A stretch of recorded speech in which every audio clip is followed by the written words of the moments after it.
if you're looking at the records of the NASL, it was a fairly high-scoring league. I think the Bundesliga, the German league, was the only league that outscored it on a goals-per-game basis. But what was the reason for that? Was it the 35-yard line? Was it the fact that they gave points, extra points for goals scored? Now, that I did like, because that doesn't affect the rules of the game at all. That simply means that if you score more goals, you're going to get more points, which is an encouragement to go out and score. I like that very much. It could have been either of those things. It could have been the fact that at one point, if you remember, they decided they weren't going to have any ties. Every game had to finish with a tiebreaker if it was tied. So there was no way of assessing what the impact of the 35-yard line. The only thing we did know for certain was that nobody else used it and that FIFA was dead against it. Welcome to Good Seats Still Available, a curious little podcast devoted to exploring what used to be in professional sports.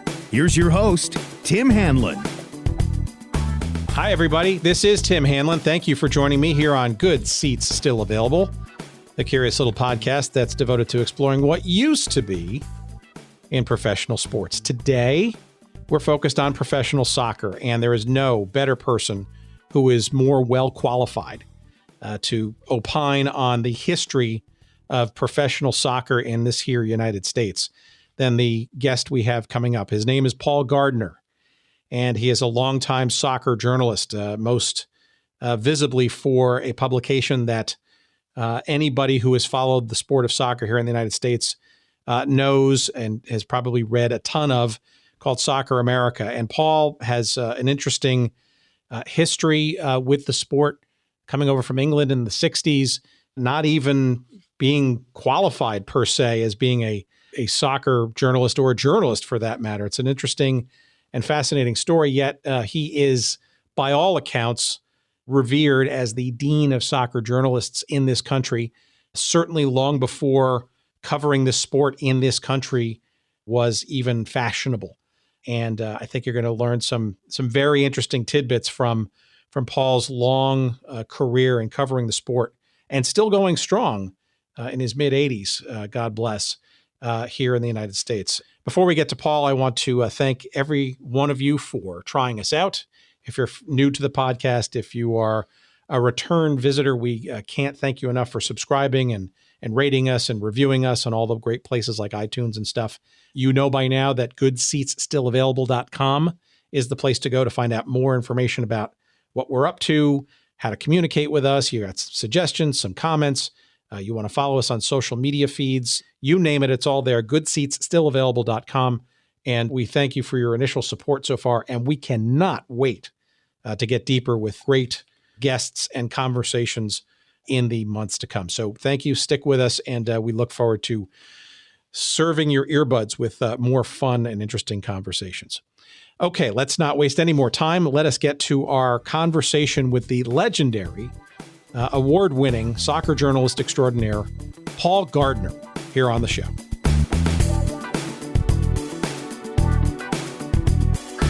First of all, I want to say thank you for making time. Anybody who has followed the sport of soccer in the United States, or either in the country or outside of the country, has essentially grown up and depended upon your descriptions of the sport and all of its trials and tribulations, shall we say, in this country. I just think one of the best places to start is, how did you even become sort of this consummate observer and reporter, if you will, of the sport of soccer in this country after having started as somebody in the pharmaceutical field or the pharmacy business? Yeah, pharmacy. I was a pharmacist. I'm not now. They have a rule when you reach a certain age. You're supposed to take follow-up tests and exams to keep yourself abreast of what's happening, and I haven't been doing that. So they put me on the inactive list, which is fair enough. I mean, it's you should know what you're doing if you're supposed to be a pharmacist, I think. And if you haven't been keeping up to date, then you don't. In any case, I'm very old, so that's the end of that. But then they send you a sort of intimidating notice saying you're not allowed to use the qualification in anything you write, or not mention it, and not discuss pharmaceutical matters with anybody about. I mean, it's quite. When they strike you off, they strike you off. That's it. But that was what I became, and my father was a pharmacist. He had a pharmacy, so that was all worked out, that I would take over the family pharmacy. But I knew it wasn't going to work, even as I was studying pharmacy. So, it didn't. It lasted about a year that I worked as a pharmacist doing locum work, and then I saw, luckily, an ad for a job in London, which pleased me because I wanted to go to London, on a pharmacy magazine, which was very rare because there were only like 3 pharmacy magazines in the whole country. So I applied for that, and I got for that, which meant it was good, because it meant I was doing a totally different type of work, namely journalism, while still using the knowledge that I'd spent like 5 years acquiring. So that jolted me into the journalistic part. And after about 7 years of that in London, I got itchy feet and felt, well, there's no future in this, because there were only the 3 magazines, and the editors seemed to be, all of them, disgustingly young. So I wasn't going to get any promotion. And if I'm going to do anything, I'd better do it now. I thought I was 29 then. So I decided to emigrate here. I immediately got, very luckily, a job on a medical magazine, which was slightly different from the pharmacy, not entirely different. I had that for 5 years, and then I made some money, was able to save money, which I'd never been able to do in England. And I went off to live in Italy, North Africa and Italy, for a couple of years. When I came back here, that was 66, late 66. That was when all the North American Soccer League stuff was starting. I didn't know anything about it. I'd been in Italy. I hadn't been bothering to, work out what was happening in the States. I'd always been interested in soccer. I'd always followed the game, and I'd always been something, or I don't hesitate to say a thinker about it, but I'd followed it in what I hope was an intelligent way. Not just by being a fan. My team is good and yours sucks, and that sort of attitude. But I just followed it in what I thought was a way that enabled me to feel enlightened about the sport. Well, so you mentioned 1966, right? And that's actually quite a pivotal year in the sport of soccer in the United States, right? Well, it very much was, yeah, very much so. I mean, I shouldn't have been in England at all. I should have been in Italy. But when I was in Italy, I got a call from my mother. There was a crisis in the family business, and I had to go back to England for 2 or 3 months to settle that. And those months took in the summer and the World Cup. And I did go to World Cup games. I mean, I wasn't covering the World Cup, but I did attend the games, including the final. That sort of gave me a taste for that, I suppose. And then it was one of those things that was just extraordinary, because finally I had to leave Italy. I had to come back here after 2 years. On a green card, they didn't allow you to stay out of the country for longer than 2 years. So I had to come back. And on my way back, I stopped in at London, and I had lunch with my former editor on the pharmacy magazine in London. And he was a guy who knew nothing about soccer at all, couldn't have cared less about it. And he said to me, oh, it's a good time for you to be going back, isn't it? I didn't know what he was talking about. He said, yes, all this soccer going on there. So he was the guy who alerted me to it. When I got back here, I arrived back here and stayed with a friend. I didn't have a job. I didn't have any money because I spent it all in Italy. And I just made contact with as many people as I could. And now then, to be honest, I'm quite sure that I was helped by the fact that I had an English accent, which I never really, I don't like that business. So you've got, what a wonderful accent you've got, all that crap. I just don't like that. But did it help? Yes, of course it did, because people remember it. And if you have an English accent, and this still applies in the sport here now, they think, oh, well, he's English, he must know about soccer. So to some extent, you get a fraudulent ticket to being an expert. Well, you're being a little modest, I think, right? I mean, you clearly have. Well, no, not entirely, no, because, I mean, in those days back then, I had no background in the sport at all, other than being, as I say, somebody who followed the game closely since I was a boy. But my knowledge was limited. I didn't know it at the time. I've learned it since.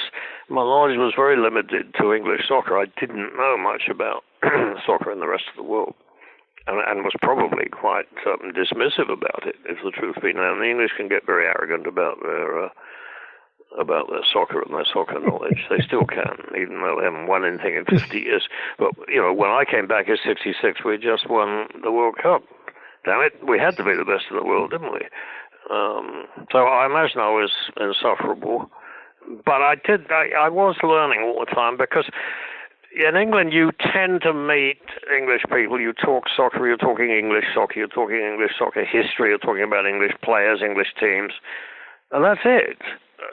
When you come here, this great immigrant city here, you're suddenly talking with Italians and Argentines and Brazilians and Germans and so on. You get a much, much broader view of the game here. And you'd have to be really thick, I think, and although I am a bit thick, I'm not that thick, not to have that greatly influence the way that you look at the sport. Well, okay. It certainly influenced me a lot. So you come in, and it's 1966-ish, and you're coming back to the States, and it was late 66 I got back here. Sure. So what do you find of the sport of soccer upon your return, and your general interest, but yet no particular background or job, per se? What I found were these groups of two.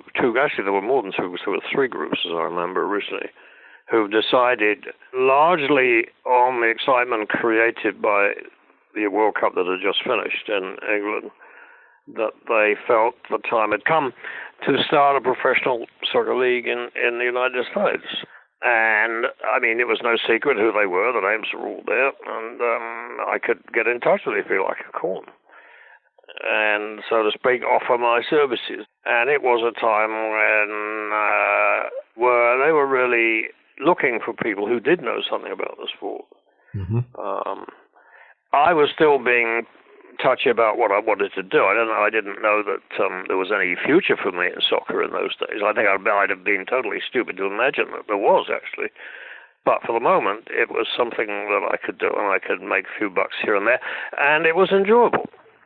And, being an expert amongst people who didn't know, so to speak, it was not difficult. I mean, I'm not going to say I could have told them anything and they'd have believed it. I mean, heaven forbid that I should do that.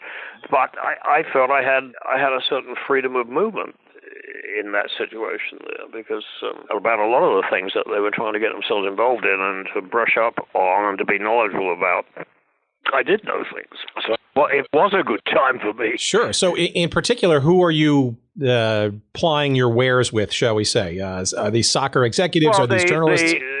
Both, as it turned out, they ended up, as you know, with two leagues, the NASL and the NPSL. And both of them had decided to have offices in New York. So that was a big plus already. Before that happened, I was getting in touch with the people who would be running the two clubs in New York. Each of those two leagues had a club in New York. It was Madison Square Garden were the people running one of the clubs, and a group put together by a sort of a consortium of local businessmen. They were in the Pirate League, the non-sanctified league, the non-FIFA league, if you like. And I got to know the people, the businessmen, who were the big shots in that. And for our listeners, the NPSL is the renegade league that Paul's referring to. That's right. NPSL was the what do they call it? Non-certified or whatever it is. It wasn't official. And that was, I believe, the New York Generals, correct? It was the New York Generals, and they were called the Generals because one of the leading businesses in them was the General Tire and Rubber Company, I think they were. I think they were the main investors, so that's how they got the name the New York Generals. And I got to know the guy who was their leading light. And it was an education for me as well, because I liked most of these people, I must say, but I think on the whole, looking back, I guess I knew it at the time, they were pretty clueless about soccer, and the fact that they should be listening to somebody like me was a measure of the fact that they didn't really know what they were doing. They shouldn't be turning to me. They should be getting hold of people with journalistic experience in the sport, which I didn't have at that point.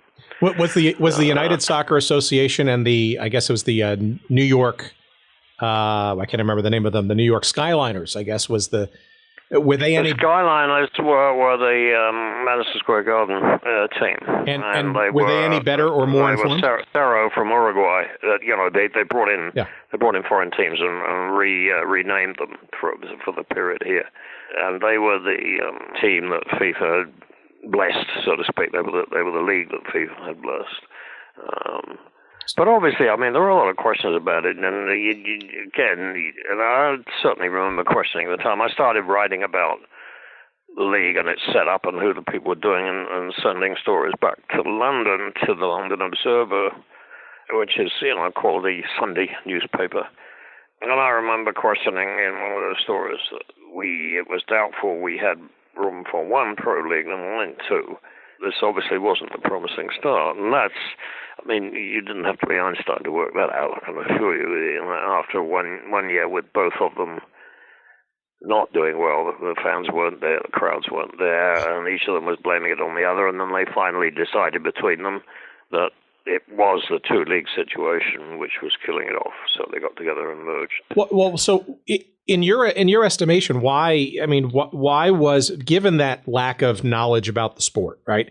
Given the fact that these are relatively naive businessmen when it came to ushering in a brand new sport with no real deep and widespread background and heritage in this country, why do you think they went ahead with two leagues and the differences? Did they see this huge pot of gold because of the great ratings of the World Cup in '66, or were they just completely blindly naive that they just couldn't see in front of themselves because of that greed, perhaps? I think these weren't stupid people. Let's get that out of the way. They were stupid as far as soccer was concerned, but this was a business. They were running a business, and they surely should have known that they weren't making wise business decisions. But I've seen it quite a lot of times. In fact, you still see it now. People get involved in soccer, and they're rich guys who've made a lot of money in business. So they're not stupid. They know what they're doing. They've made some right decisions in their life, some good ones.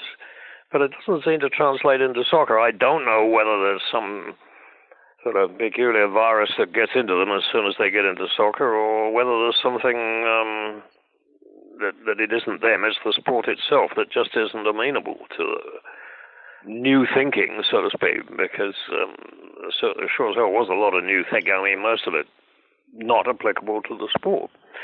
They more or less made it difficult for themselves. It would have been impossible not to understand, I think, that going ahead with two leagues was not the way to go. But they got into a competitive situation before anything got off the ground, before I think either of these groups of people, they weren't even leagues then, had signed any players or decided when they were going to start or whatever.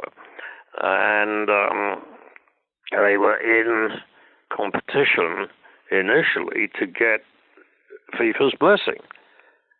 And one of the groups, the NASL group, they won that competition, and that didn't go down well, particularly with the other group, and they weren't about to back down.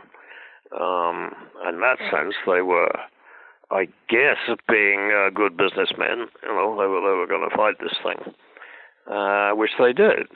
And they did it in the best American way, the best business way that they could see. They got a national TV contract with CBS.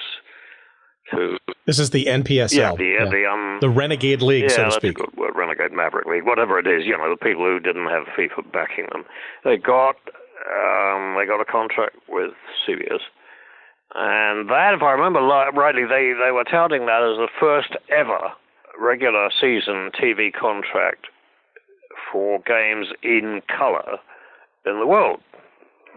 I'm saying this has never happened before. Color TV was of any sport was widespread here, but it wasn't as widespread elsewhere in the world. I mean, I've watched plenty of soccer on TV. Well, not plenty, there wasn't that much on, but soccer on TV in England, and I'm pretty sure it was always in black and white. I don't remember watching color. That may simply be because, I couldn't afford a color set. That was probably it. They were around, but they were something of a luxury then. So they felt they'd made a scoop there, and this was the thing that was going to help them.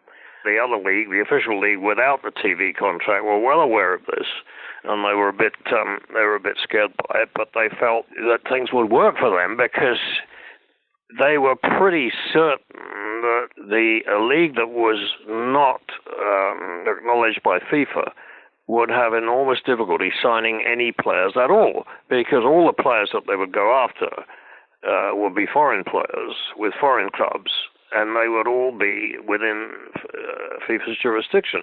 And FIFA would surely come out and say to these players, well, if you go and play in the States, you'll be blacklisted and you won't get another job anywhere else. And they would say to the clubs who might want to sell them, you're not to deal with this other league. But that sort of intimidation never really arrived from people, and to, I think, everybody's surprise, certainly mine. The NPSL didn't have that much problem signing players. They were able to get players. They weren't particularly good players, mind you, but they were able to get professional players to come and sign. Phil Woosnam, who was there, ended up being their commissioner. He never started as commissioner. He was a player. Welshman, he came here as a player and was very enthusiastic about the whole idea of professional soccer in the States, and had visions and ideas of how far it could go and what it should look like and how it should be organized way ahead of anybody else's.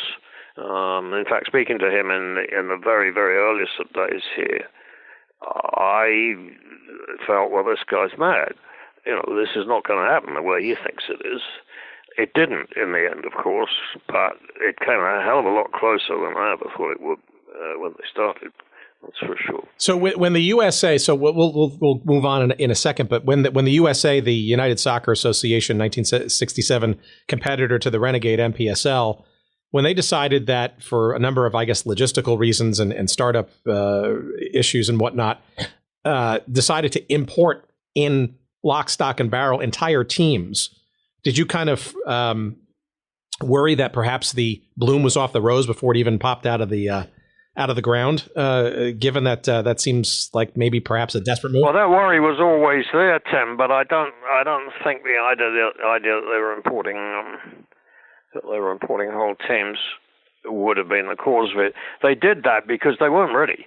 The NPSL, the Maverick League, they announced suddenly out of the blue that they would start operations in '67, and the USA, they weren't ready for this. They didn't know what to do. They couldn't leave the whole scene just to the NPSL to establish themselves while they did nothing.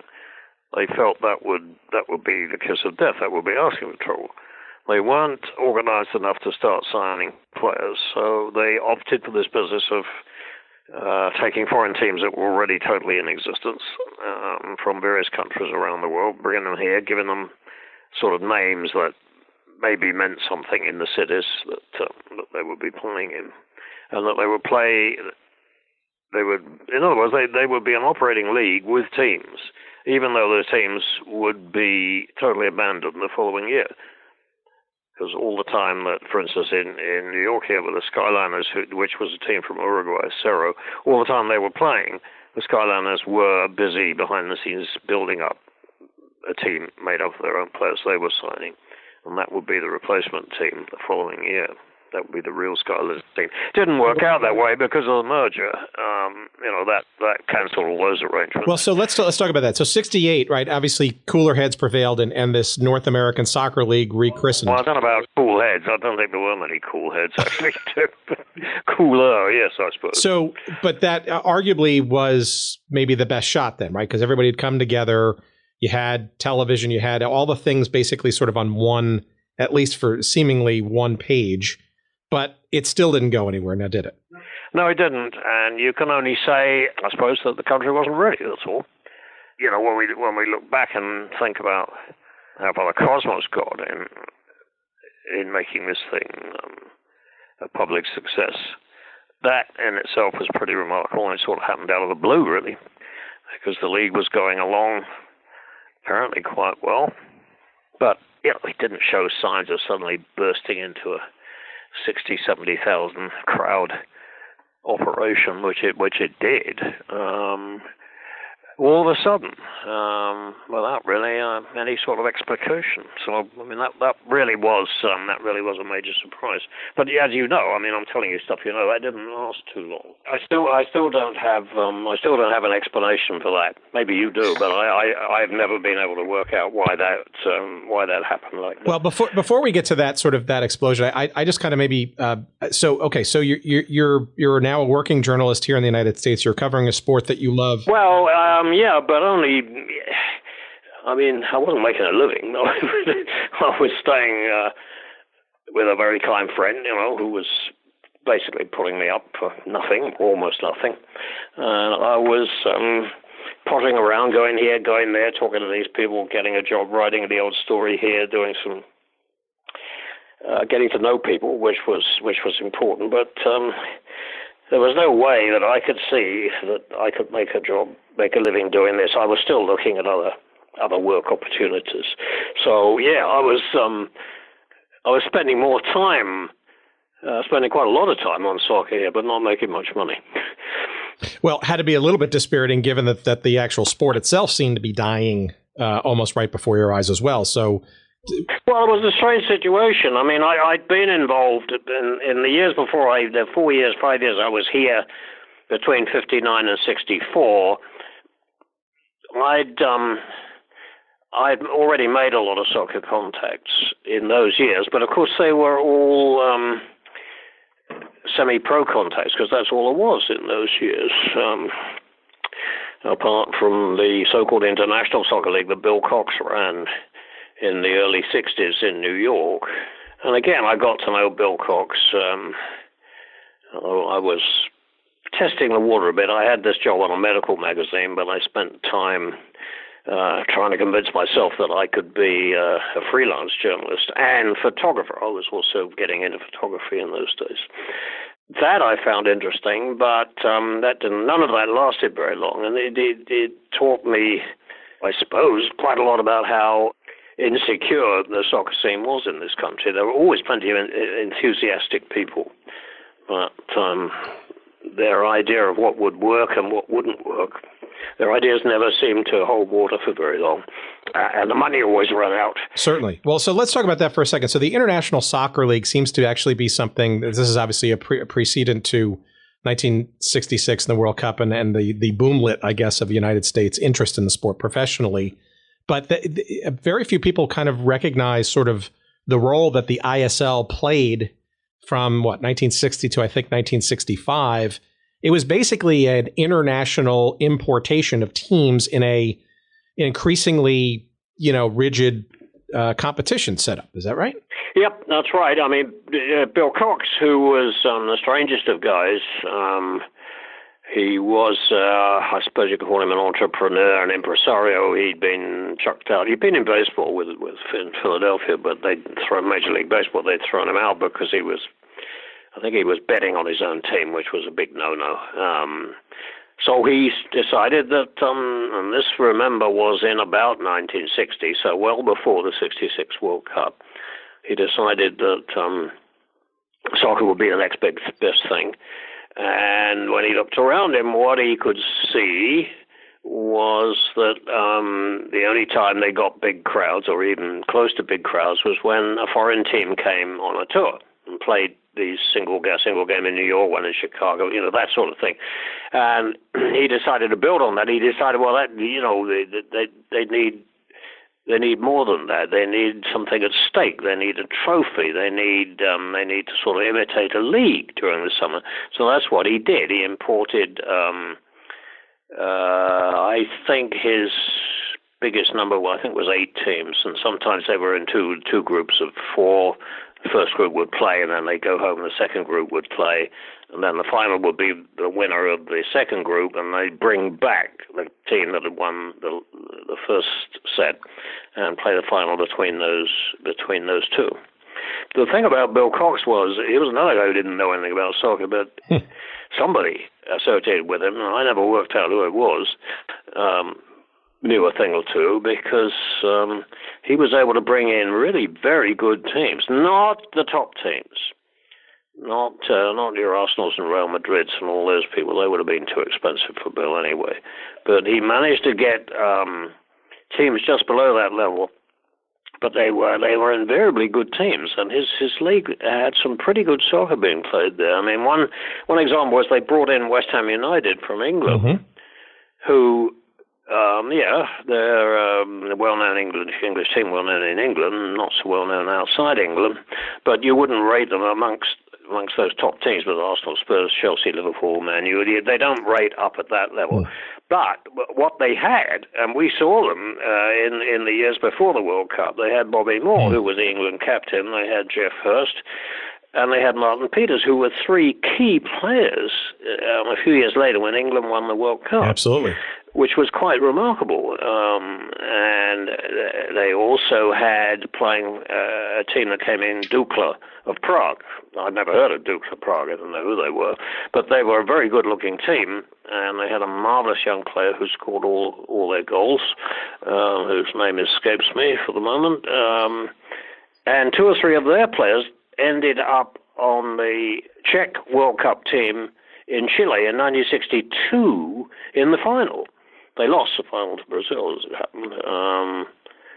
But to find those teams with those sort of those caliber of players on them was something had to be working pretty well for Bill Cox to do that. I always puzzled at that. But Bill was sort of guy who kept his cards very close to his chest. He wasn't about to tell you anything about how he worked and operated and how he got the teams. So I never found out who was his soccer brain. Maybe he didn't have one. Maybe he just liked the look of the names. That may be as good a way of any as of getting good teams. My sense is that, though, so it seems to the outside observer, it seems a little curious that in '65 that ISL format would go away just as the World Cup was getting ready, and obviously showing further interest in the United States, a pent-up at least interest to get 2 leagues going here domestically. But my understanding is that the ISL was basically potentially running afoul of FIFA as well as a unsanctioned league, and maybe that had something to do with it. I don't think so. I mean, if Bill had problems with FIFA, and it would have been quite likely that he did, because he had problems. They wouldn't have been directly with FIFA. Bill Cox's problems were with the United States Soccer Federation. There you go. That's it. Who felt that they have rules about when foreign teams come over, they have to pay certain fees to the United States Soccer Federation for permission to play in this country. So Bill was obliged, theoretically, to pay a fee to the United States Soccer Federation, and I think he was always either late or didn't pay that. And he did end up suing the United States Soccer Federation, saying, in effect, that they were anti-business. They were trying to put him out of business by keeping him, by setting him unattainable targets for the money that he should pay them. I think that's where he had his problems. I don't think the problems were directly with FIFA, but the United States Soccer Federation, when they found that Bill wasn't cooperating with them, they turned to FIFA and said, will you help us? Because we need to either put this guy out of business or he's got to pay us money. I don't think FIFA wanted to get involved. Interfering in the local politics in each country is not or wasn't at that stage anything FIFA wanted to do. So I don't think Bill Cox ever crossed swords directly with FIFA. Interesting, though, that it almost seems like it's killing a golden goose where you're actually generating interest in a sport that really, was largely amateur in this country until that time, right? So. Well, yeah, but there's been a lot of that where the sport, you still see it even today, where the sport seems to be working against its own interests. And I think a lot of it comes from the fact that it is bound to be, right from the start, was different from the other American pro sports because of the international aspect. I mean, what other pro sport in this country do you see a group of very powerful, rich businessmen, and, the NFL, baseball, who have created a league, and the league's doing quite well, and they're in charge. They do what they want to do.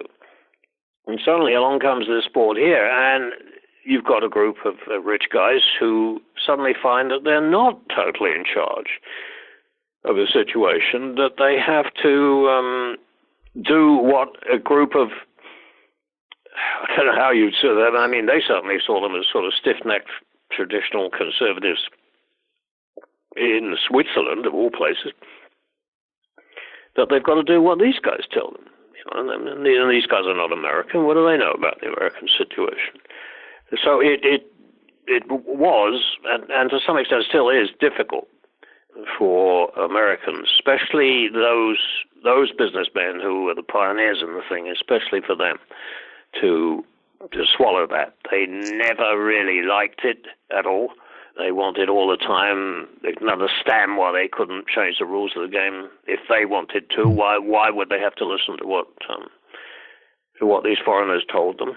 They didn't understand the mechanics of international trading of players, the mechanics of playing other international teams. There was a lot that was totally new to them. I mean, they were new to the sport anyway, but to find that that the regulations applying to the organization of it were so different from what it would have been if they started up a new baseball league, that came as a shock, I think, to a lot of those people. They hadn't realized what they were getting into there. Well, I think it was pretty obvious circa 1971, 72-ish, right, that perhaps this sport of soccer wasn't really going to take off at all as a professional endeavor in the United States. But yet, persistence, you mentioned Phil Woosnam. What do you think kind of brought it out of the, shall we say, the dark days? I mean, we're talking 1970. The NASL was only 6 teams.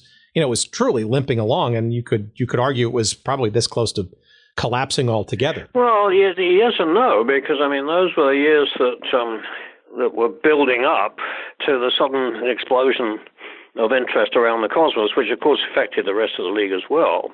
When it did suddenly look as though the league was going to be a big success. I mean, when the Cosmos started drawing huge crowds, which would have been in just past the mid-70s, and I mean, that really was a surprise to everybody. I wasn't, in my usual immaculate sense of timing, I wasn't in New York on the day, the night, the evening, when they got this huge crowd for the first time out at Giants Stadium, when they outdrew baseball. I was in Buenos Aires. That was 77, actually, because the World Cup was going to be in Argentina the following year. So I'm in Buenos Aires, and I was having breakfast in my hotel there when a couple of Argentine journalists came in. I was very surprised to see them.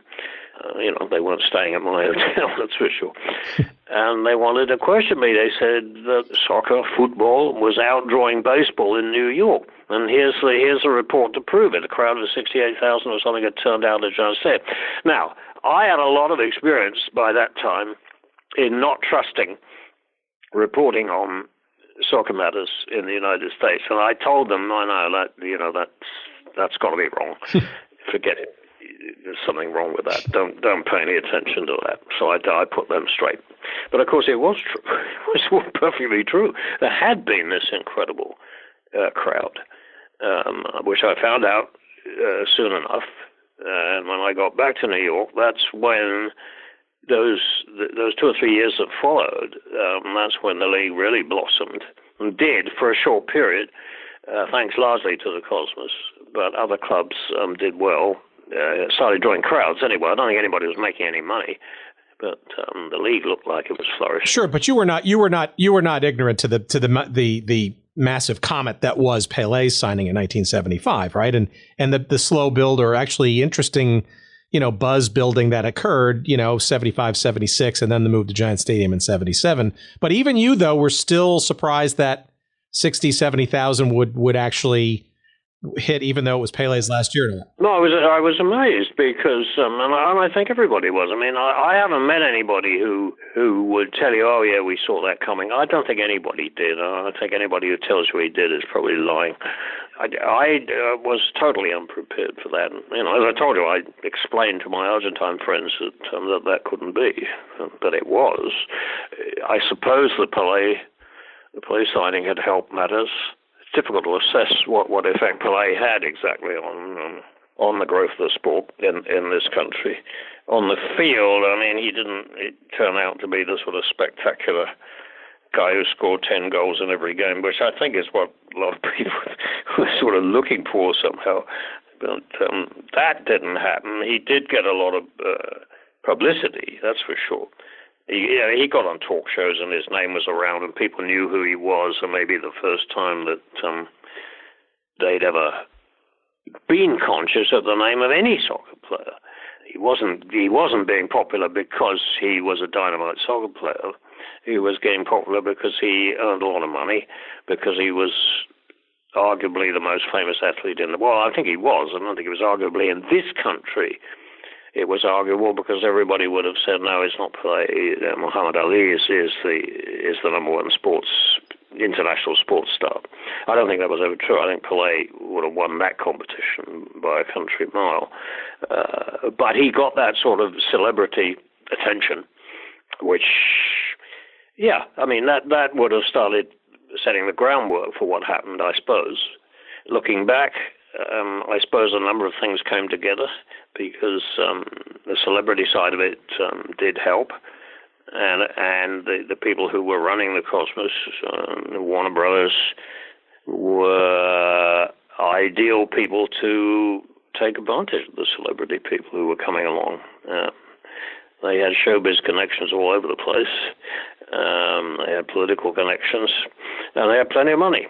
So things looked good for a couple of years. Well, you actually did some work with Pele. You actually did some work with him, right? I mean, you did a couple of movies in the early and mid-'70s, both before and during? Well, yeah, I had, but this was before he came here. I had worked with Pele down in Brazil for a month or two, very closely, making a series of instructional films. How Pele played, and take a look at this and see if you can do it, sort of stuff. Well, that wasn't the title, Paul. The title, of course, is Pele, the Master and His Method. And the reason why I know that is because as a young player myself, I remember watching those movies every summer just during the 1970s. I believe it was sponsored by Pepsi, if I'm not mistaken. It was, yep. Yeah. And it was seminal in most young soccer players' training, if you will, in this country during the 70s. So thank you, I guess. Well, and mine too, that's the truth be known, because that time I spent in Brazil with Pele every day doing these films, and with his chaperone, almost professor. He was always called Professor Julian Mazzei, who spoke very good English, and who came when Pele did 2 or 3 years later when Pele did come here. Mazzei came with him and was always his spokesman everywhere.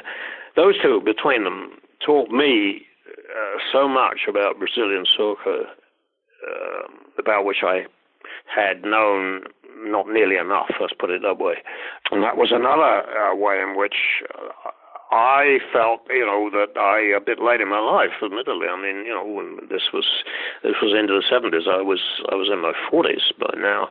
But it convinced me that I was now learning enough that I knew what I was talking about, in a way that I found was not so common, because soccer is still rather a tribal sport. It's still made up of all those various ethnic individuals who know. The Italians know Italian soccer, the Germans know German soccer, and so on. But an international look at it, somebody who's made an effort to understand all the different things, to bring them together and look at all of them equally. That was and still is to a large extent rather uncommon. Now, who did Pele bring you, or did the Professor Mazet bring you back for the 1975 documentary you did? I guess, which was basically about Pele's first season in with the Cosmos. No, that came from the Cosmos themselves. They knew Clive Toy, who was the general manager of the Cosmos in those days, another Brit who I'd got to know quite well. I always got on very well with Clive. And he knew that I had done those films, those instructional films, and he asked me about it, what company made them. And I said, well, it wasn't really a company, it was a group of freelancers who came together just for those films. We wanted to know, well, can you put it together again and do us a film? So we didn't get all the same people together, but we got a lot of them together, and we made the highlight film of Pele's first year with the Cosmos. But it was the old joke about the highlight. We don't have a highlight film, we have a highlight slide. There wasn't much to go on because there weren't many highlights that year. So we had to turn it into something a bit different, which we did by emphasizing the youth structure, the growing youth structure in the United States, and showing a lot of shots of Pele with young kids, giving clinics, talking to them and so on, which was nice. It was very pretty. It didn't tell you much about his playing ability. And in those days, funnily enough, we weren't able to find massive amounts of tape, good quality tape of Pele in action. The sport, or sports in general maybe, weren't quite ready for that yet. So we struggled a bit to get the sort of footage we felt we needed. It worked fairly well, I think. It's not a bad. Is that film available anywhere that you know of? Buried in a box somewhere? No, I don't know what's happened to it. I don't even know who owns the copyright. Well, I'll put that out to our listeners. It's called Pele's New World. It came out in 1975. Pele's New World, yeah. Originally the copyright would have belonged to the Cosmos, which means that presumably when Pepe Pinton, who was Canalia's sidekick, and in the last dying days of the Cosmos, Pepe Pinton was the general manager there. He ended up buying all, I think, the Cosmos trademark stuff, everything. So I think the copyright would have gone to him, but then he sold everything to this latest group. Yep. Actually, not the latest group, but the predecessors of this latest group, going back 3 or 4 or 5 years now, when they decided to rebirth the Cosmos. I will make a note. But then they, in turn, sold out to another group. So I just don't know. No. There's a trail there that I don't know. I will make a note and make it my life's work to find that documentary for you, Paul. That's the last thing I do. Right. I hope it doesn't take a lifetime to find that. I hope not either.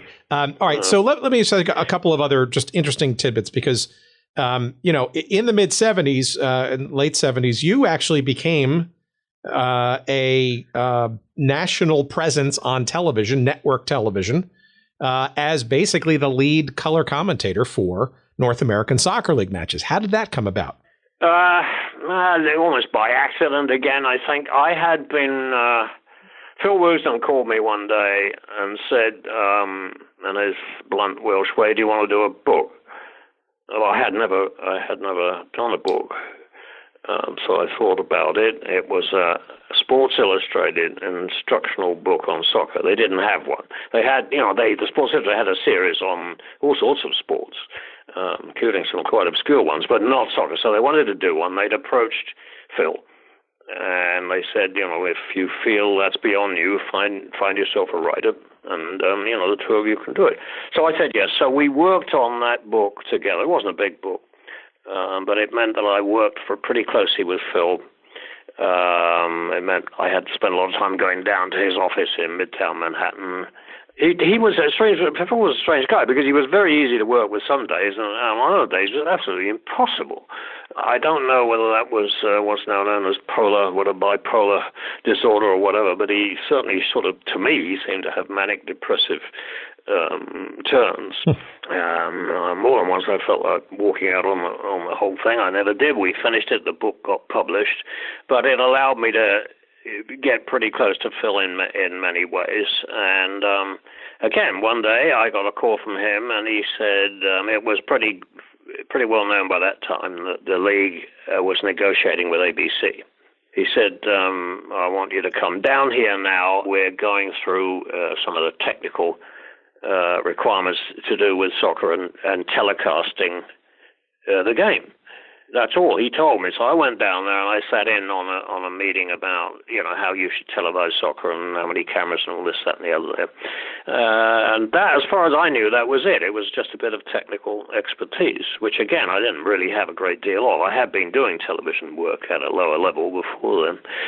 And the meeting broke up, and over to me came... now, I'm not going to remember his name, but he was the big sports guy at ABC. He was the number one guy who basically put ABC Sports on the map.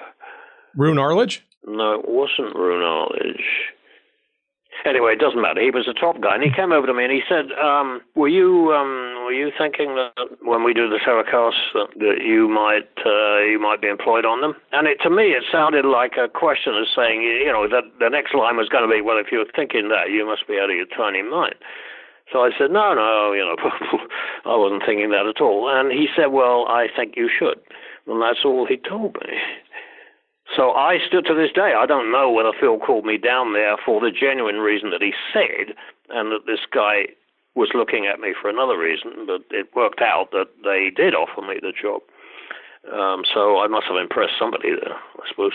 Was that before or after? So what of TVS, the syndicated network that Eddie Einhorn was before that. That was Eddie Einhorn working out of Chicago, I think. Right. And that was one of these strange networks that he had cobbled together, picking local radio stations in all the top markets and bringing them together to buy stuff that his group had put together. And the games were televised in a rather perfunctory way. I mean, they weren't major, huge productions of spending a lot of money on.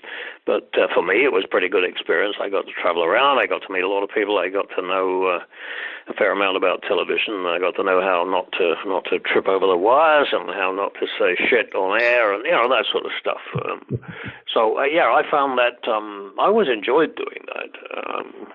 Whether I'd like to have made a total career out of it, I'm not so sure about that. But well, you must have made a good impression. I was in my research. I saw there's a great quote by the late Jim McKay, who you shared the microphones with on the ABC broadcasts from 79 to 81, and he's quoted as saying, "He is as incorruptible as anyone I've ever worked with," and that's of you, Mr. Gardner. I remember him. That came out in a newspaper article. I read it one morning when we were on the road somewhere. I think it was down in Florida. It would have been Tampa probably, or Fort Lauderdale. Those were the two clubs then. I remember reading it. I was amazed. I had to go and thank Jim immediately. But Jim was, it's a very low key guy and very, very professional in everything he did.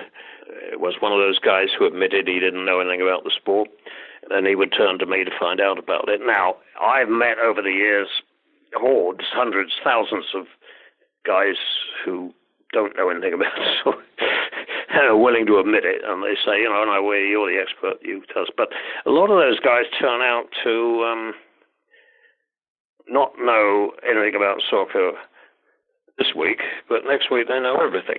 It's extraordinary how quickly they learn everything. Those guys are very difficult to deal with for me. Jim was never like that at all. Jim was modest about his knowledge, would admit when he didn't know, and was still capable of producing very, very professional work, which sounded as though he, not exactly an expert, but he felt and sounded fluent in the soccer language, so to speak. And that made him, of course, very, very, very easy to work with, which wasn't always the case with some of the TV people, where you've got to work closely with somebody and you're on air, where you've got to watch what you're saying anyway. If you don't have some sort of easy relationship with the other guy, it could be very difficult. Also, if you do watch some of those clips, he also had the delicate touch, I guess, where he was essentially trying to call the action for those who actually knew what the sport was about, but yet you could hear the stopping and the educational moments of introducing or reintroducing the sport to people who had never really seen it before. So not an easy thing to do. Well, we had a lot of discussions about how much didactic stuff we should put in telecasts, how we should, whether we needed to explain the offside rule, for instance, which always gives people problems, apparently. They felt that we needed to do that. I made the point, which I thought was very clever at the time, and actually it did work. And I said, well, so you explain the offside rule the first time it comes up, which could be in the first minute of the game, quite likely to be, actually. What about people who turn on 5 minutes late? Are you going to explain it again? Are you going to explain it every 5 minutes for the people who come in? That produced a lot of joking about and laughing. No, we don't want to do that. And I said, well, I think you should make a decision. We'll explain it once during the telecast. Maybe halfway through the first half is the right time to do it. So we came to agreement about those things, and the agreement was easy to acquire simply because of Jim. If Jim said that's the way we want to do it, then that's the way it would get done. And he was very, very reasonable about all these things. We had, in those days, the Cosmos had a young Paraguayan player called Romerito, he was known as. Certainly. And his name was Julio Cesar Romero. Mm-hmm. And we were discussing a game, pre-game, one day, and Jim came out and he said, "Oh yes, and we're going to do a feature on Julius Caesar." And I said, "Well, who's Julius Caesar?" And he said, "Well, it's Romero, Julius Caesar Romero." I said, you can't make fun of that. You can't make anything out of that. I mean, that's his name, Jim. And it's not Julius Caesar; it's Julio Caesar." And he said, "No, we're going to call him Julius Caesar." And I got all bent out of shape because one of the basics of written journalism is that you spell people's names right. That's what I was told in my earliest days of journalism. He said, "Spell their names right and keep your eye on the money." That was the advice that I got. It's not bad advice, actually. So you spell the names right, and the equivalent of that on air is that you pronounce them right. And I was insisting that it must be Julio Caesar. You can't work and make funny comments about Julius Caesar. So we left it at that, and they were going to do Julio Caesar, and I wasn't happy with it. And then the next day we started, and Jim was talking about Julio Caesar. And I said, "Well, I thought you were going to do Julius Caesar." He said, "Yeah, well, we changed it." And that again, I'm sure it was Jim. I never bothered to, there was no point in my saying, "Ha, well, I got you there, didn't I?" No point in gloating. I just sort of nodded to myself that I'm sure Jim told them he thought about it, and he decided that I was right on this one. And you probably saved him a lot of grief in the process, so I'm sure he was very appreciative of that. I suppose so. Yeah, I suppose so. But he was a wonderful guy to work with. I mean, I never had any problems with Jim at all. He was supportive, and he was not, well, put it at his crudest, he was not loudmouthed. He didn't bombast while you were on air.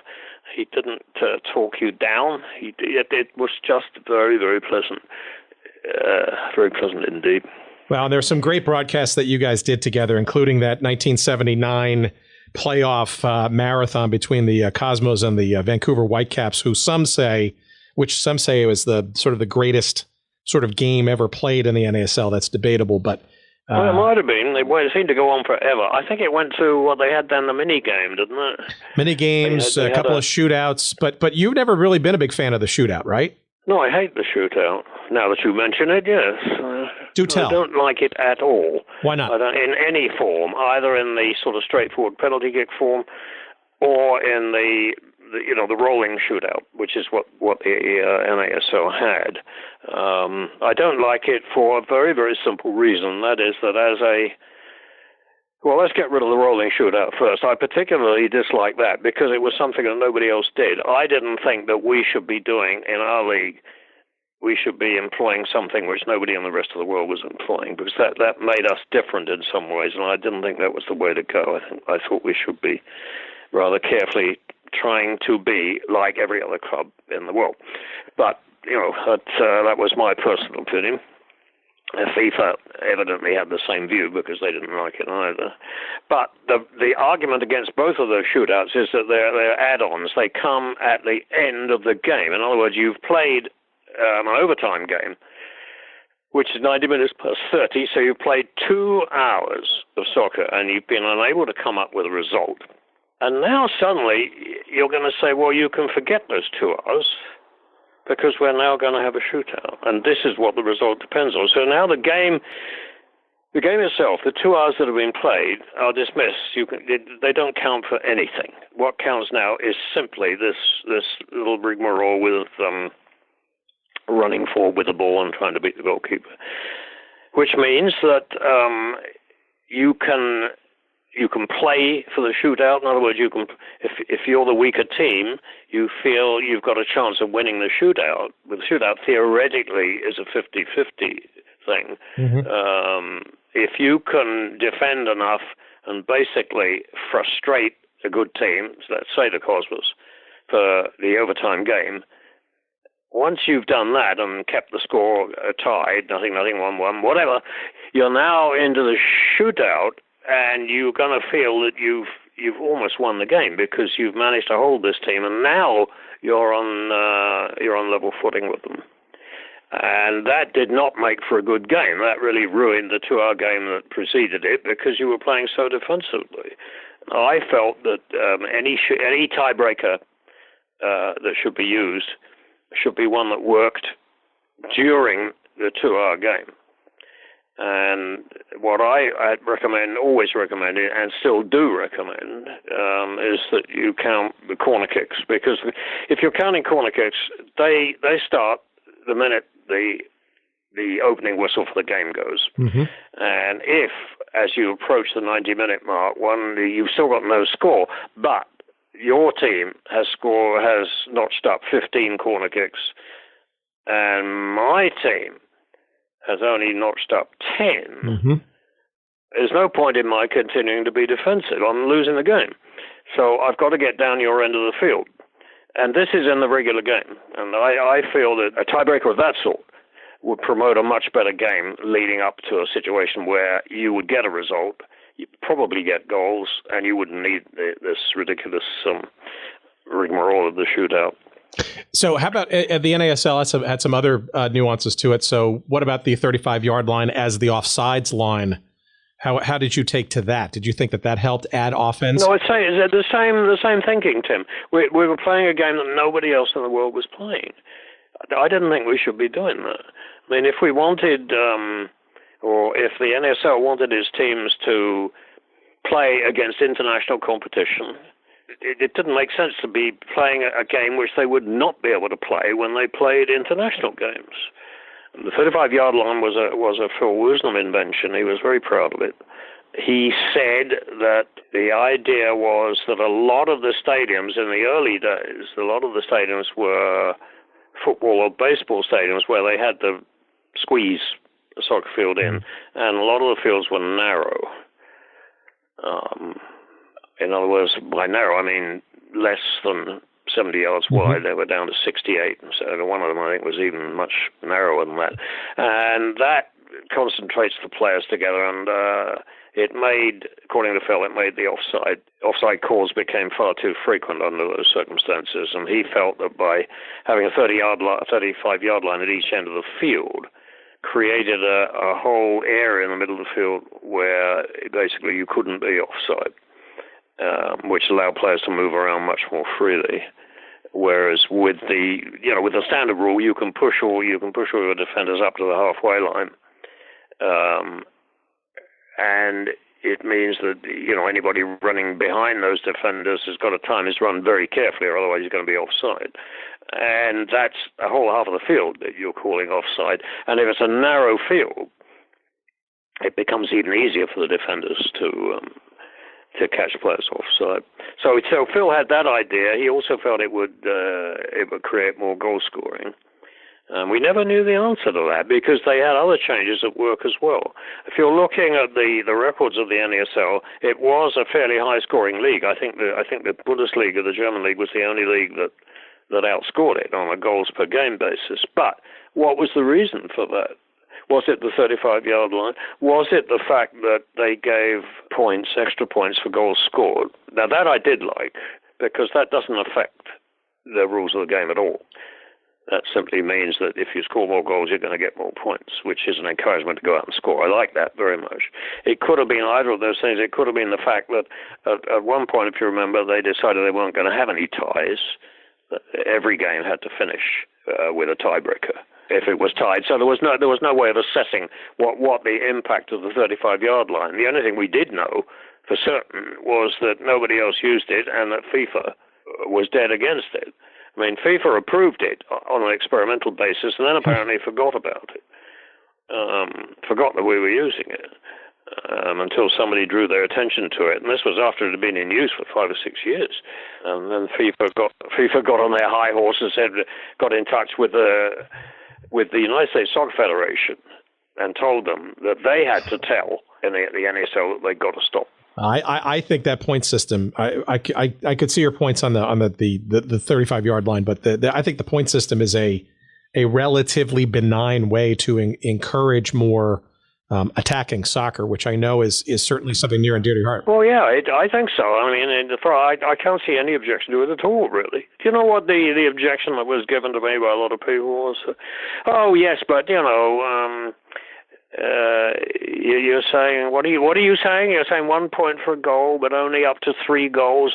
And then when you look at the points total, you've got to start adding in, when Americans were they were saying, in effect, that Americans are too stupid to be able to work that out. Well, I mean, that's nonsense. Absolute nonsense. But anybody could work that out, and it is a good rule invasive. You're not altering the rules of the game in any way at all. You're just trying to instill a different mindset in the players. Keep playing, keep trying to score goals. Could be important. All right. Well, 2 last thoughts here. I can't thank you enough for your time thus far. This has been fantastic. So why do you think the NASL, and everybody's got an opinion, but why do you think the NASL died its untimely or perhaps overdue death circa 1985 or so, after having seen such great heights and had made such progress from the earliest, darkest days prior to the 66 World Cup? Why do you think it collapsed? Well, I think we're into an area of economics and business cycles, which I don't profess to be any sort of expert in. There was a change in... As I recall people telling me, or trying to tell me anyway, trying to get me to understand that when those leagues had started, they were able to use soccer teams as a way of writing off, or not writing off, but as a way of not paying income tax.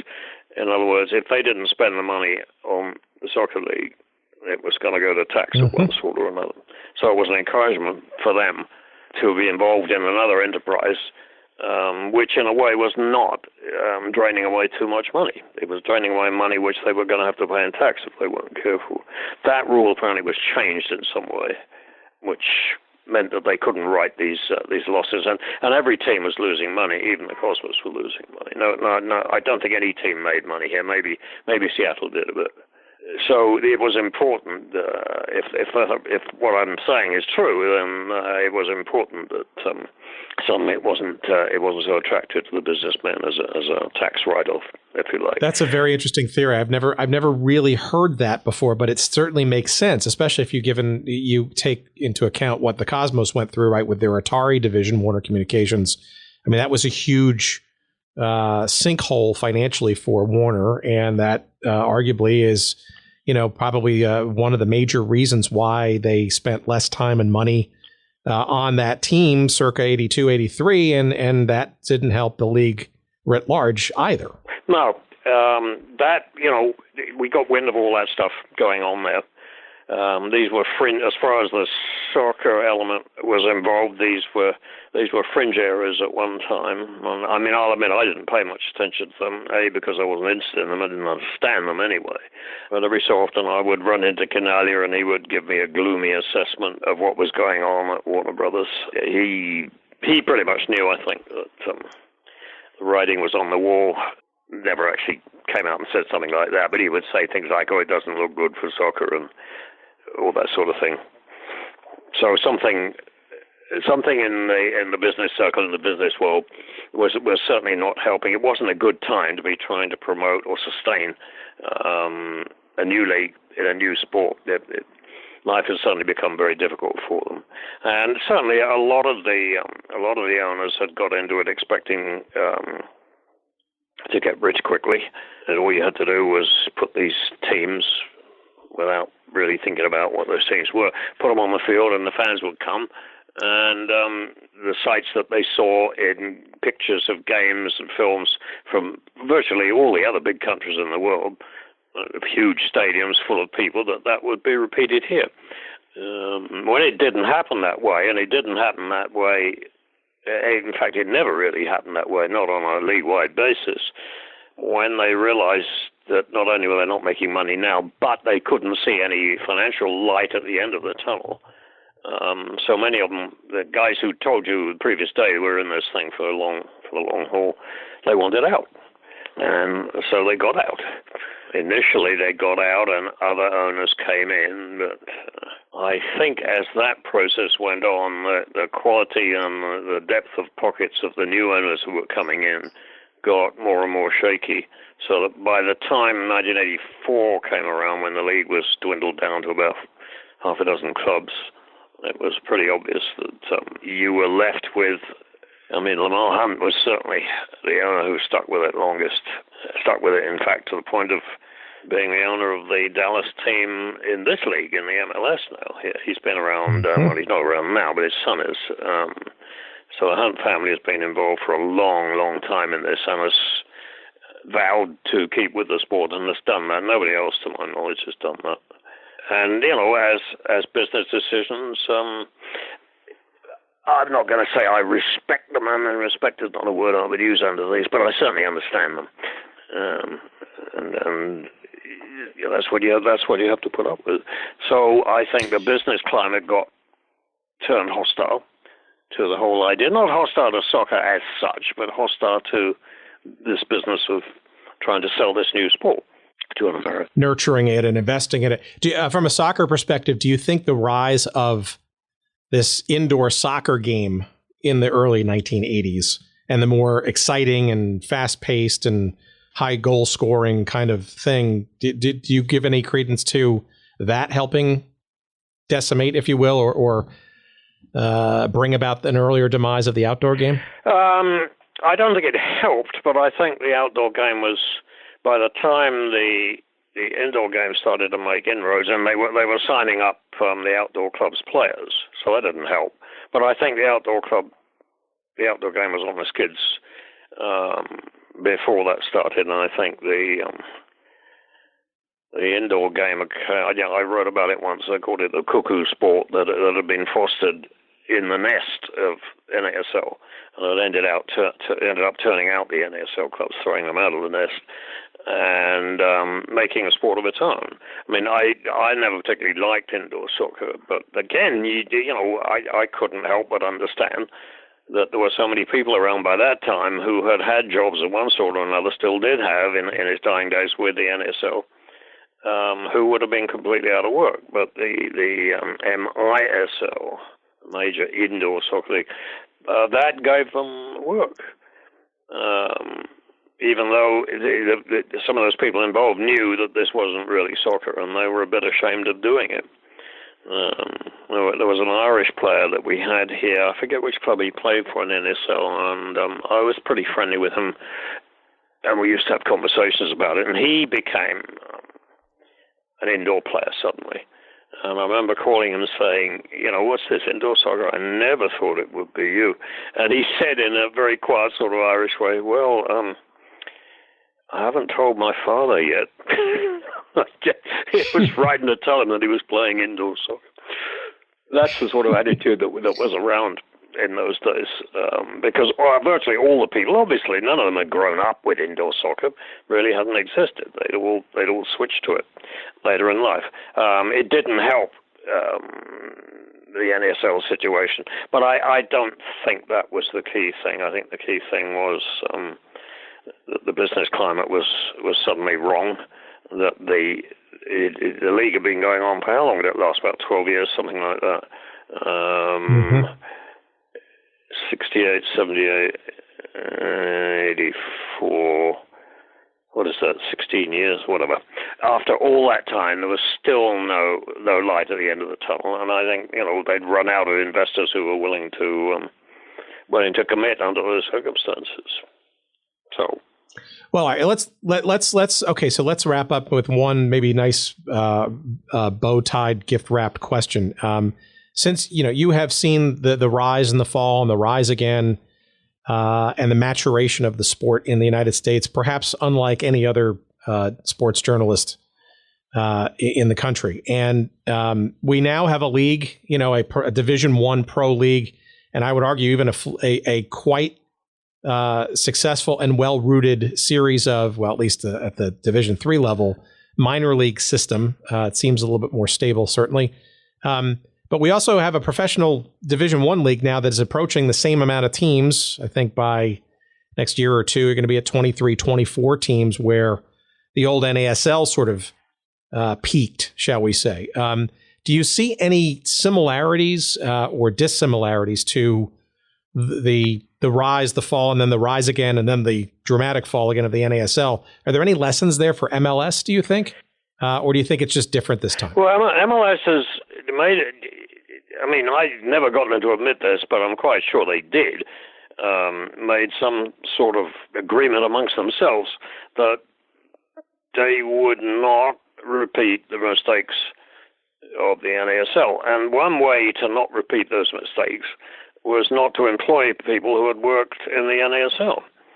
And in the early days of MLS, there were hardly any people around, despite all the experience that was around in this country from people who had general managers' jobs or coaches' jobs or whatever in the NASL. Virtually none of those people was employed by MLS. I thought that was childish, frankly. I thought it was stupid. I mean, a guy like, who I've already mentioned, a guy like Clive Toy, who had been the general manager at the Cosmos in its heyday. Sure. Why would you be determined not to employ him? Because that's what it looked like to me. So they did that. Whether that was the reason that they have avoided a lot of the mistakes, I don't think so. I think they knew what they felt the mistakes were. The one that always comes up top of the list people are most critical about was that the NASL expanded too fast. I think that's... I don't think the NASL had any option at that point. It was a league that had to expand. If you're going to be a major league in this country, you can't do it on the basis of 10 or 12 teams. It's all the major league sports in this country, all of them have close to, I think, 30 teams, which is a bigger soccer league than anywhere else in the world. Most of the top leagues in Europe have 20 teams. The Premier League in England is 20, the Italians have 20, Spanish have 20, the Germans have 18 for some reason or other. But this country is much bigger. 30 is about right, and that's what you need to get the spread of their favorite word, of markets, meaning cities, venues, to attract nationwide TV and so on. You've got to have that. And that's what I think Phil Wisdom, who was the commissioner until very late in the day, but as the league began to fall apart and the owners started to turn on Phil, and they got rid of him, and they brought in Howard Samuels, who suddenly, to rescue them, they're bringing in a guy who knows absolutely nothing about soccer at all, but he's supposedly a good businessman. Not good enough because it didn't work and the league folded. So I think different circumstances have applied to both of them, particularly to do again with the business climate in which these things flourish. I think the way MLS has and did from an early stage concentrate on, again, you can thank Lamar Hunt for this, on building stadiums. I think that's been a huge plus for them. That's something the old NASL never did. Not a single soccer stadium was built during the years of the NASL, which sort of showed an insecurity about the owners that they weren't going to spend their money building a stadium for a sport which might not last. This league, the MLS, with these owners, starting with Lamar Hunt in Columbus, have all agreed, and now I think they have to agree as part of getting a new franchise, that they will build a new stadium. That they will build a soccer-specific stadium. So we've got a whole series now of soccer-specific stadiums, which means that those clubs where those stadiums are, they have a home. They have a place you can go. They have their stores and their shops there. They have other events there. They can become a presence in the communities. That was difficult for the NASL clubs when they didn't really have a home. Their home was where the football team played or the baseball team played. That's been a huge factor in helping MLS to establish itself as a genuine major league. I mean, don't you find in your speaking and your travels and your talks here that the idea of specific soccer stadiums, which let's see, is a comparatively new idea, that is a big factor in helping the growth of MLS? I think so. I think it gives some long-term vision that we want to keep the league around, right? Yeah, exactly. That's it. Long-term thing that we're here, and this proves it. This is concrete and seats in the field. We can't pack up, and well, we could do, but it's unlikely. We've made a commitment. We have faith in the future of our sport, faith enough to build these stadiums, which, and each one that's built gets a little bit better than the previous one, building on experience, and they're really very good. I mean, I've been impressed with the way these stadiums grown. The first one, the one in Columbus, when they televise games from Columbus now, it looks awfully sort of no frills. Oh, it is. Which, of course, it was at the time. But if you look at the newer stadiums, like the one in San Jose, or right here in New Jersey, where the Red Bulls are, these are very nice, very neat, smallish anyway, stadiums, and they're just right for the sport.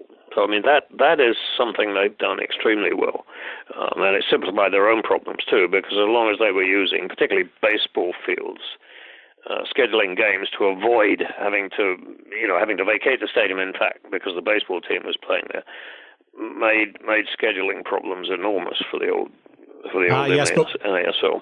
And I think there's a better feeling around, not nearly as good as it should be. This league could be doing a hell of a lot better if it would basically sign the right players and stop signing. Oh, God, I mentioned earlier that soccer was a tribal sport, and you still get coaches who come in from wherever they come, if they're foreign coaches, and they want to bring in players from the country where they come from.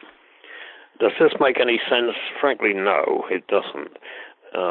We've got an enormous amount of talent in this country, which is totally underemployed, underexploited, underappreciated. And that's the Hispanic talent in this country. It's not used. It's not encouraged. It's not taken care of. It's just beginning. The clubs are just beginning after all this time, since '96, for heaven's sake. It's just beginning to understand that signing over-the-hill players like the Brits Lampard, Gerrard, both of them have gone back to England and didn't make any impression on the sport at all here. Whereas if you're bringing in players from south of the border, particularly Argentines lately have been doing very well in this league, and they're good players. They're not top-of-the-mill players. Maybe they've got one or two caps. They played for Argentina once or twice, but they've never really made it at that level. But they're younger players, and they're very, very good players. That is only just about now beginning to be realized, much later than it should have been. That irritates me, and it's not an encouraging thought, because you're thinking, well, why would it take that long to recognize the Hispanic talent? And at the youth level, where I think we've probably got to spend the most money on youth development than any country in the world. We may have more numbers. I don't know. Russia might have more. China, I don't know. But we're doing pretty well there. But we don't win anything at the youth level, not internationally. We're sitting just below the border, just below where the Trump wall will be erected. We have Mexico, which is one of the most successful countries in international youth soccer. And yet, when it comes time to bring in people to tell us how to produce players, we bring in Belgians, we bring in the Dutch, we bring in the French. We never turn to the Mexicans. Now, maybe you have an answer to that, and maybe the answer is an ugly one that I don't want to face up to. But I think it's a suicidal approach. We've got some of the best young players in the world right on our border, and in fact, we've got a lot of them potentially in this country who are growing up here as Americans. They're Mexican Americans. They're Americans. They're not Mexican Americans. So one last question there. How about single entity, right? So some would argue that even from a business perspective, it's still a relatively artificially supported kind of proposition, and that only when you can remove those sort of artificial supports and let teams promotional relegation, compete more directly for players, a more open market kind of status. Do you think that ever happens in our lifetimes, and or if that's a good idea? Promotion and relegation? No, I don't, and I hope it doesn't happen. I'm sick and tired of listening to what we call the Euro snobs going on about promotion and relegation, and the only reason they do it is ignorance, because that's all they know. There is no promotion and relegation in the National Football League or in hockey or in baseball. Does that damage those sports? Are they lousy sports because they don't have promotion and relegation? Not that I'm aware of. And you wouldn't get anybody to invest in pro soccer at all if you come along and they say, well, we want $150 million from you for a start. That's where you're going to have to pay to buy the franchise. Now, you do understand that next year, if you don't have a good first year, next year you could be playing in the boondocks against teams you've never heard of. You're not going to invest that money. You're just not going to do it. It's a nonsense. So I wish they'd shut up about promotion and relegation. Pay attention to what's here and make it work. And I think they can do that. I think, as far as single entity is concerned, that will have to slowly fade out of existence. I mean, that's self-limiting, and until they can compete on the open market with all the other clubs for players, they're not going to be one of the great leagues in the world, despite what Commissioner Garber says he's aiming for. That's not going to happen until they're at the same level of financial competitiveness as the other top clubs in the world are. I think it's a good aim to have, but the single entity will have to be either totally abandoned or so modified as to be hardly a factor. I mean, they have been modifying it. You've noticed it with designated players, with other means of spreading money around. And it is an artificial construct, as you said, but it's been tested in the courts. It's legal. And it's worked very well for them. And without it, I don't think we'd have a league. I think it was essential, at least as a start-off proposition, that we had something like that, which would encourage investors to put their money in and basically tell them that this is not going to go south quickly, and also that your club will not be relegated to some rinky-dink second league after 1 year or 2 years play. That's just a non-starter. If you want to get people, I mean, look at the history of pro soccer in this country. It's not encouraging. Going back into the 30s, there have been attempts to float pro leagues, and they've all failed, all of them, including up to the NASL, the most recent one. So, anybody who's looking at that is already going to have some questions to ask about whether the sport is viable. MLS is doing its best in terms of its playing, and in terms of building stadiums, and in terms of getting publicity to prove that, yes, it is viable. But it's not in a position to start laying down the laws about things like promotion and relegation. I mean, that's just nonsense to be talking about. Well, do I make myself clear? True, dramatically so. And I think so. Look, this has been a wonderful conversation. I've kept you for almost an hour and 40 minutes, believe it or not. So I can't. There is nobody in this country that has seen this sport, warts and all, arguably from an independent mindset without any particular vested interests. And there is a reason why you are in the Soccer Hall of Fame, and why so many people have. well, I'm not in the soccer Hall Well, of Fame. you are. You got an award from them. They don't put journalists in the Hall of Fame.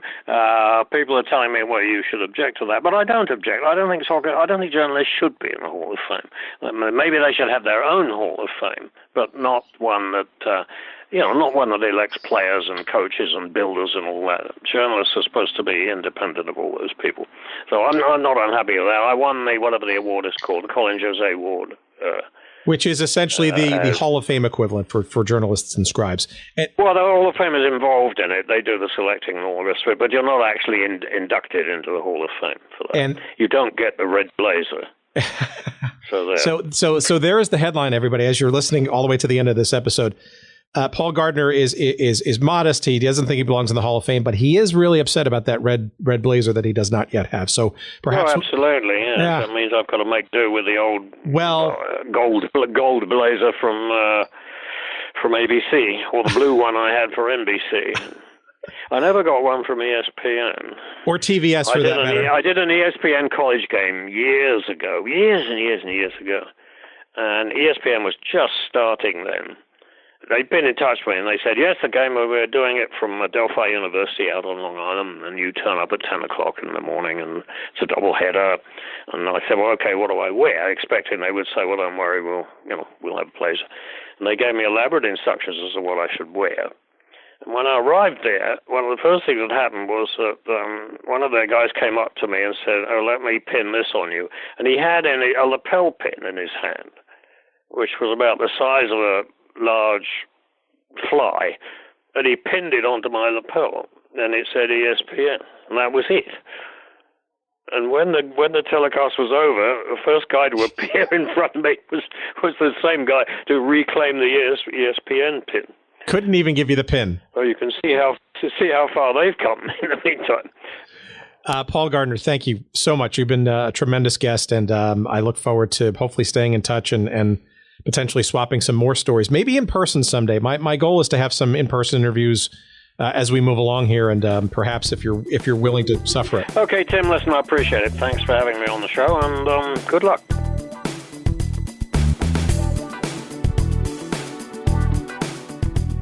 Okay, there you have it. There's our conversation with the one, the only Paul Gardner, soccer journalist extraordinaire. Amazing story. I mean, we went long, and I could have gone a lot longer. And I frankly look forward to going a lot longer at some point in time in the future with Paul, hopefully in person, which we'd like to do more of these episodes. Paul is just a wealth of information, and he's been there, done that. He's seen the sport and all the opportunists and the business folks with dollar signs in their eyes, and the soccer people who don't understand the business side, and vice versa, and all the trials and tribulations that this sport has endured, that sport of soccer here in the United States on the professional level, and frankly still has many more chapters yet to be written about. But Paul was there, frankly, at the earliest incarnations of the modern day game. Yes, for you completists out there, the sport has certainly existed in earlier forms and much more amateur leagues and regional leagues and all that kind of stuff, no doubt. But that demarcation of 1966 with the World Cup being broadcast live here in the United States on NBC did set the tone for the not one but two professional leagues battling to bring or usher in professional soccer into the U.S. and almost killing the sport off even before it got off the ground. And then the story of how it went further and then went up and down again. And now what we see today in Major League Soccer, all of that stuff, is really important and frankly not well known by a lot of folks who consider themselves today modern enthusiasts for the sport here in the United States via MLS and the NASL version 2 and the USL, etc.